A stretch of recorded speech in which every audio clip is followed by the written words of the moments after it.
El caso de los documentos de Epstein le están yendo a Trump terriblemente mal y sigue siendo probablemente su mayor escándalo hasta la fecha. Bueno, aparentemente es el mayor escándalo político de la historia de los Estados Unidos, así que obviamente a él no le puede estar yendo muy bien.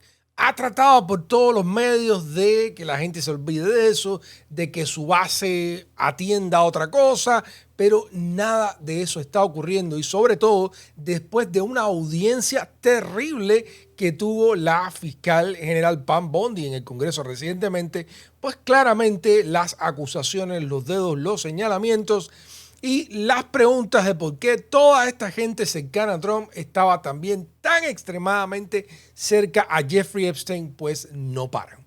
Pero en particular hay al menos un pequeño rompimiento que por supuesto representa una ola de problemas para Donald Trump. Y es que uno de sus principales aliados, el podcaster Joe Rogan, uno de estos grandes podcasters del mundo, el tipo al cual le atribuyen parte del triunfo electoral de Donald Trump en 2024, pues está yendo con un lenguaje bien fuerte contra Trump y su grupo de secuaces, ¿no? En todo esto. Y Joe Rogan ha dicho que básicamente lo que está haciendo el gobierno de Donald Trump y el FBI es gaslighting al pueblo de los Estados Unidos. Vamos a ver a Joe Rogan diciéndole, vamos a ver el clip y después comentamos al respecto de qué significa esto. No es el único que les voy a mostrar acá tirándole duro al corazón al trumpismo, de la gente que formó su propia base MAGA. Pero vamos a empezar, por supuesto, con el más relevante de todos, que es Joe Rogan. Veamos el clip. There was nothing going on, so. Oh, FBI concluded Jeffrey Epstein wasn't running a sex trafficking ring for powerful men. File show. So there you go. Oh, there you go. Who says that? What's that source? Yeah, it's going around I just found the place that was showing the headline. It was going around the internet today. Oh, today? Yeah, the AP. It's the AP reporting it. Yeah. Today. Oh, I thought that was I thought that was from 2005. This is like the FBI stating I was like, today. That's the gaslightiest gaslighting shit I've ever heard in my life. Whoa. What do they think is going on? Just a bunch of fun, bunch of guys hanging out, That is. being fellas, having cocktails, talking about science. Still looking. Ahí lo tienen. Dice, este es el gaslighting más grande, el más gaslighting de todo que he visto en mi vida. Les voy a explicar enseguida qué cosa es el gaslighting. Pero antes, por ejemplo, veamos cómo lo presentó el propio Newsweek.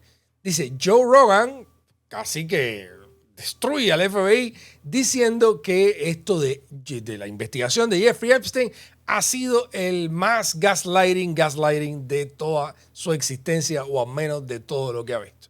Pero, ¿qué quiere decir específicamente Joe Rogan con esto?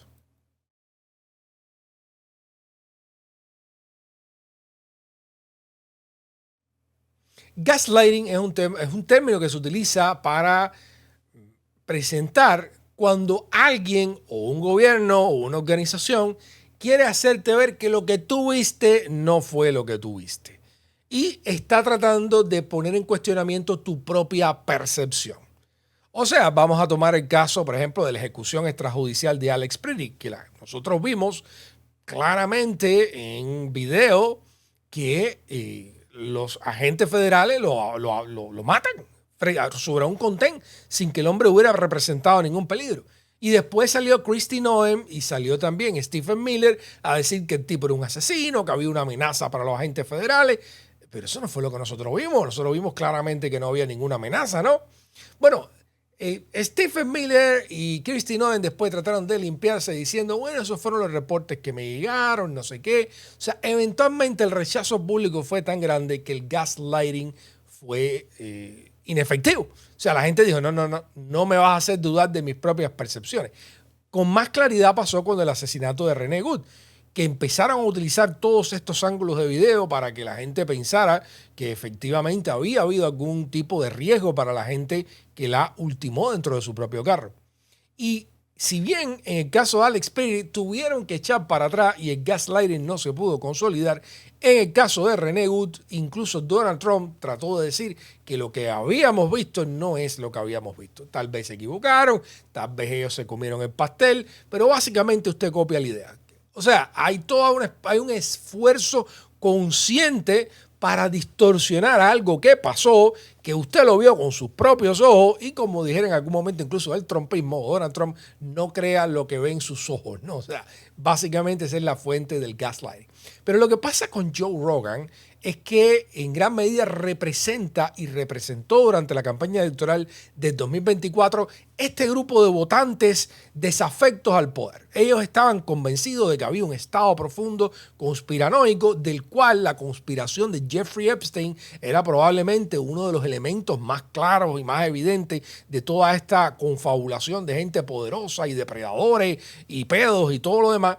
Y confiaban en que Donald Trump, de entre todos los seres humanos de este planeta, era el tipo que realmente decía la verdad y que iba a enfrentar al corazón del Estado profundo. Y cuando de pronto están viendo este tipo de titulares como el que presenta Joe Rogan, que dice, bueno, el FBI encontró que no hay evidencia para aquí investigar o encausar a más nadie, pues entonces están diciendo, coño, me cooptaron a Donald Trump, es parte ahora de ellos, ¿no? Entonces ahí es donde empiezan las acusaciones de gaslighting, donde esta mujer que está siendo entrevistada dice, oye, pero esto es un titular del 2005, cuando le dieron aquel trato preferencial a Alex Acosta, que después fue el secretario de Donald Trump, a Jeffrey Epstein en el primer encausamiento. Y está diciendo, bueno, esto son cosas del 2005. Y dice Joe Rogan, no, esto es ahora con Trump, o el tipo que vino aquí y que dijo que se iba a enfrentar al Estado profundo, que él sí decía la verdad, que iba a secar el pantano y todo esto. Es el mismo tipo que se paró aquí en nuestra sala a contarnos de que él sí iba a arreglar todo esto, ¿no? Entonces, esto tiene una implicación. Y yo sé, Joe Rogan va a seguir puteando a los liberales y a los demócratas y todo eso, porque esa es la audiencia que ya él se ha ido formando. Pero incluso dentro de esa propia audiencia, que fueron clave, que es una audiencia que no tiene bandera política, ¿eh? O sea, desconfían del poder, tienen esta visión conspiranoica de lo que es la vida y de lo que es el gobierno de los Estados Unidos.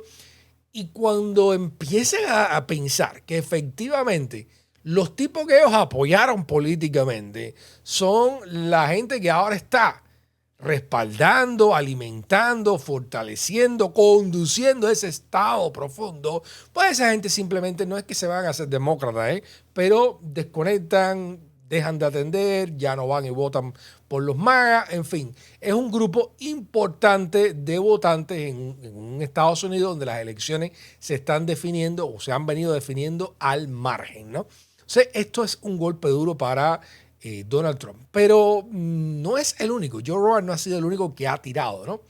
Les voy a poner el ejemplo de otro influencer más que también se movió hacia el trumpismo, leninismo, lo que ha dicho, este es de apellido Frischella, vamos a verlo. I think people should be enraged about this Epstein shit. I think people should stay enraged about it, and I think they need to let President Trump know through their voice, and not in the way that people do where they're just like, fuck this motherfucker. I think it needs to be like, hey, we demand this. And if you don't do it, we're going to fucking do it.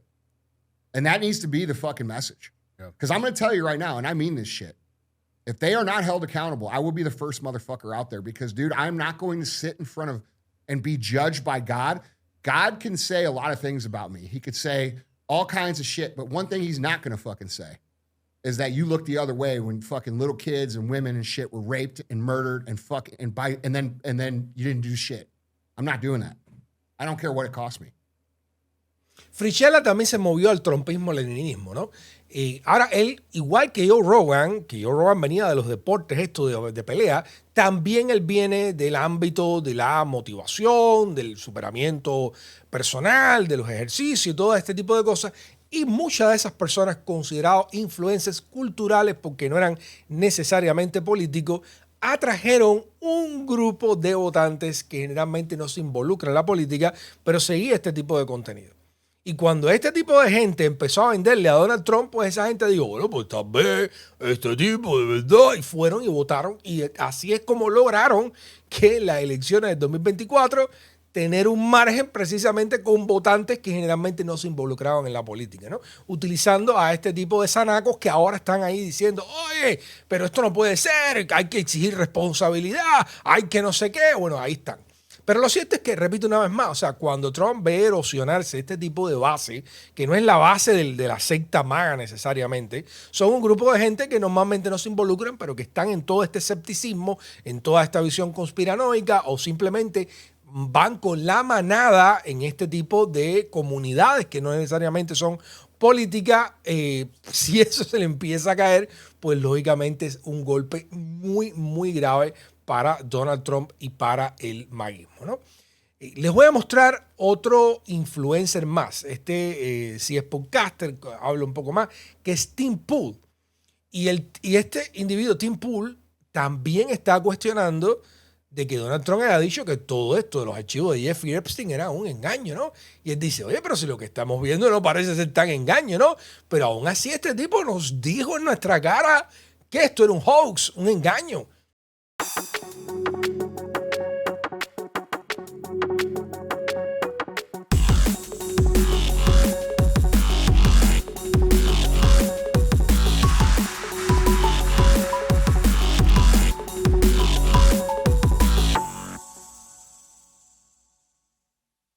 Vamos a ver lo que dice Tim Pool. I ain't cutting Trump any slack. Now that we know that they've covered up the conspirator documents, there's a document saying that they were investigating co-conspirators Epstein. There's photos and videos of minors and children. Dan Bongino was like, look, a lot of these things were hearsay and, fake tips that were uncorroborated. All of that is true, but there's still no excuse for them not exposing these deep, dark, corrupt pedos. Like, I can understand. Yep. I can understand Bill Gates didn't do anything criminal. If it is true that he got an STD from Russian hookers and gave it to his wife on accident, that's not illegal. He got divorced. I can understand why it's embarrassing. And I can respect someone saying, please don't release that email. It's not material to anybody. It's just internal drama that's gross and embarrassing. Yeah. But there's other stuff in there, like that's already being brought up, that I would say is shocking to the conscience that Trump called it a hoax. Ahí está. O sea, hay cosas ahí que son vergonzosas, como esta historia de que si Bill Gates cogió una cosa en sus partes privadas, y bueno, eso no debería salir, pero hay otras que tú estás viendo que claramente muestran que había gente metido en el guachineo, metido en toda esta pachanga. Entonces él se siente insultado de que Donald Trump lo haya llamado un engaño, ¿no? Porque ahora toda esta gente se enteraron que Donald Trump es un mentiroso patológico, ¿no? Ellos se enteraron ahora, entonces están teniendo toda esta epifanía. Oh, mira, esta es la realidad, ¿no? Y entonces, pero lo bueno es que lo están diciendo, están cuestionando esto frente a sus comunidades en un tema que era medular precisamente para apoyar a Donald Trump. Porque no era solo hacer responsable, como decía Frischella, a los perpetradores, sino también de alguna manera romper toda esa articulación, todo ese juego, toda esa conspiración del Estado profundo al cual Donald Trump iba a drenar. Y parece ser que él, Pam Bondi y Kash Patel se han vuelto ahora en los campeones contra toda marea de encubrir.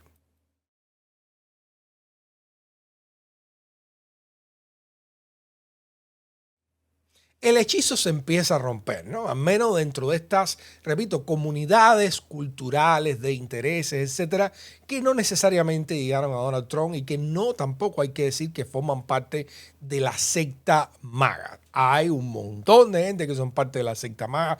No nos podemos mentir al respecto de eso. Y esa gente van a apoyar a Donald Trump, no importa qué, incluso si le secuestra a sus primogénitas y se la lleva para una noche en Mar-a-Lago. O sea, no hay manera en que nosotros podamos por el momento enfrentar eso. Es porque no aceptan ninguna evidencia, no aceptan ningún dato, no aceptan ninguna realidad. Es la fantasía que ellos tienen y punto. Hasta que les dan la cabeza, ¿eh?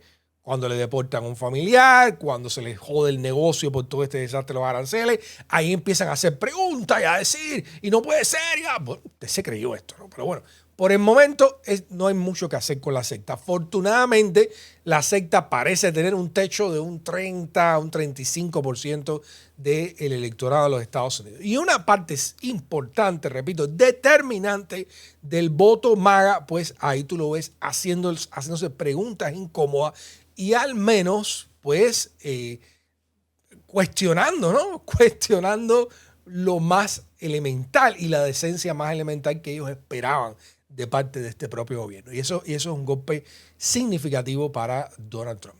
Por otro lado, las víctimas de todo esto continúan. Les he puesto varios clips aquí a lo largo de la semana de lo que han dicho, han caracterizado este tratamiento de los archivos de Epstein de parte de Trump y Pam Bondi como una traición, como un encubrimiento de los perpetradores. O sea, las víctimas no se han quedado calladas, ¿no?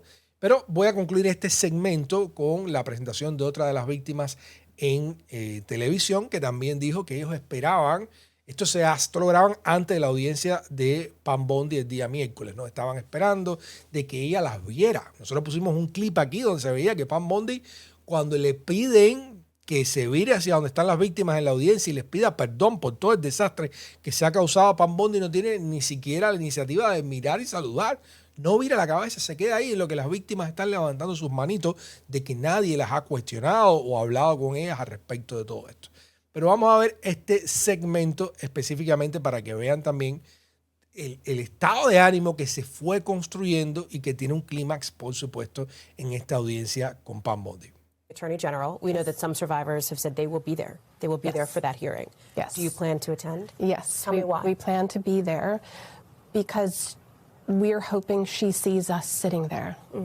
And she understands for even a fraction of a moment that we see her.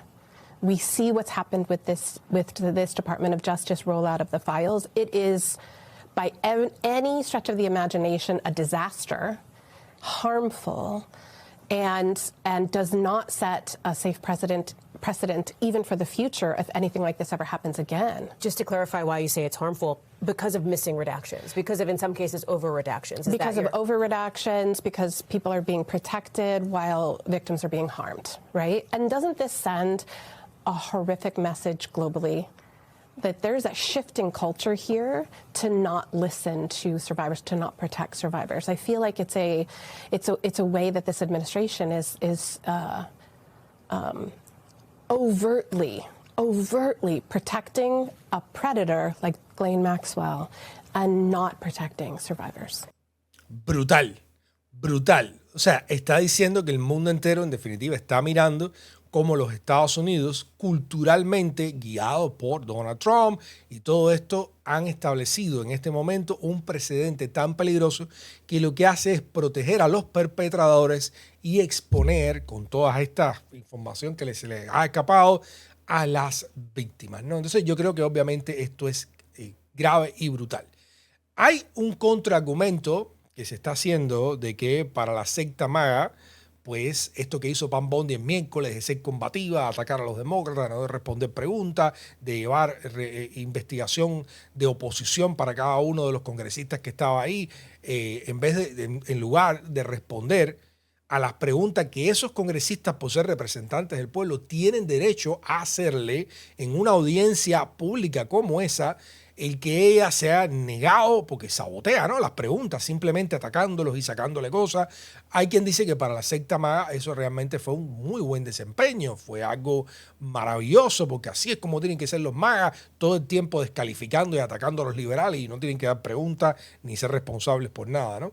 Pero si bien eso quizás, maybe, habría que ver, tiene algún tipo de beneficio para la gente que está en la secta, para este otro tipo de votante, para este otro tipo de, o esta otra parte de lo que fue el voto definitivo para Donald Trump, que son los escépticos del poder, los conspiranoicos, la gente que está dentro de estas comunidades de intereses que no necesariamente son políticos, pues yo no veo cómo eso apoya. Y quizás la secta MAGA está encantado dando brincos con lo que hizo Pam Bondi, pero la secta MAGA no es ni remotamente suficiente para ganar elecciones en los Estados Unidos y por lo tanto es una mutilación política grave si al menos este grupo de personas, estas comunidades de interés se van alejando o desencantando obviamente del trumpismo. Así que en cualquier circunstancia esto es un golpe bien duro para Donald Trump y sus secuaces del proyecto 2025. Bueno, si les gusta el contenido que hacemos, regálanos un like que nos empuja muchísimo en el algoritmo de YouTube. Yo soy Ken Arroz y esto es 23 y Flag.